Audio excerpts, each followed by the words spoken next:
রাসেল কি পোস্ট আছে?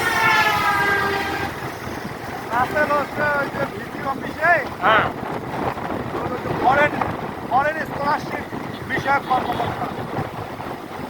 হ্যাঁ, এটা কি ভার্সিটির আওতাভুক্ত? ভার্সিটির আওতাভুক্ত। এটা ভালো। প্রত্যেকটা ঢুকতে পরে পার্মানেন্ট হবে নাকি? ভালো জায়গাতে আছে। আরাম আছে। রাকি কি করেছে? বাকি অক্সিজেন আছে। হ্যাঁ, আখির আছে তো কুলার আছে। ও